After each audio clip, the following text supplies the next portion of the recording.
So, in one hand, I would say Happy New Year. Um, New Year, same old Chelsea. Here's the thing. For the longest time, I've always known that Chelsea has bigger issues than most people would like to talk about. And in real sense, when you really think about it, even when you look at the whole idea on how the organization is actually being run right now, you'd actually have questions.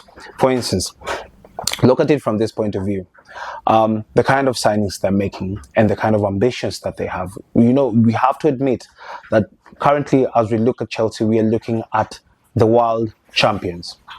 But there is nothing about them that actually screams world champions. Not the way they play, not the kind of players they have, not even the way they run the entire organization. Now, why am I saying this? This goes down to them sacking, or have they really sacked, or is it a mutual separation? Because different outlets are giving out different messages. So, not quite sure about that. But fact is, Enzo Maresca is no longer a Chelsea coach, and this comes.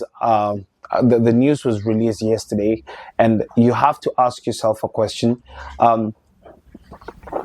where is this going? Like, hii yote inaenda wapi? Unajua kuna maswali inafikaga mahali lazima ujiulize, na you have a certain level of understanding, and I am really trying to understand where Chelsea is heading. Now, there has been a lot of back and forth when it comes to Maresca and Chelsea, and this goes down to from the beginning of the season when they did their signings. When you look at the signings that Chelsea were making, people like Delap, and you would start to ask yourself, what kind of ambitions that do they have? Now, of course, even in the beginning of the season, Levi Colwill did get an injury, and Enzo Maresca actually raised the concern. And to some extent, he actually made or suggested that Chelsea needs to sign another defender to actually replace Levi Colwill, because no one was certain how long he was going to be out. Actually, people were certain, but you get where I'm going with this.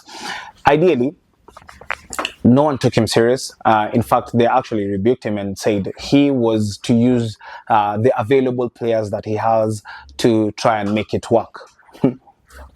Now, we'll get back to that one, because I actually have a very interesting story around that one, which goes back to the kind of signings that Chelsea is making. Sometimes when I look at Chelsea, it kind of reminds me of Arsenal. You remember the Arsenal that was actually buying players for the sake of selling them? So they would buy players, make them stars, and then sell them when they're stars. Chelsea. I mean, think about it. Anyway.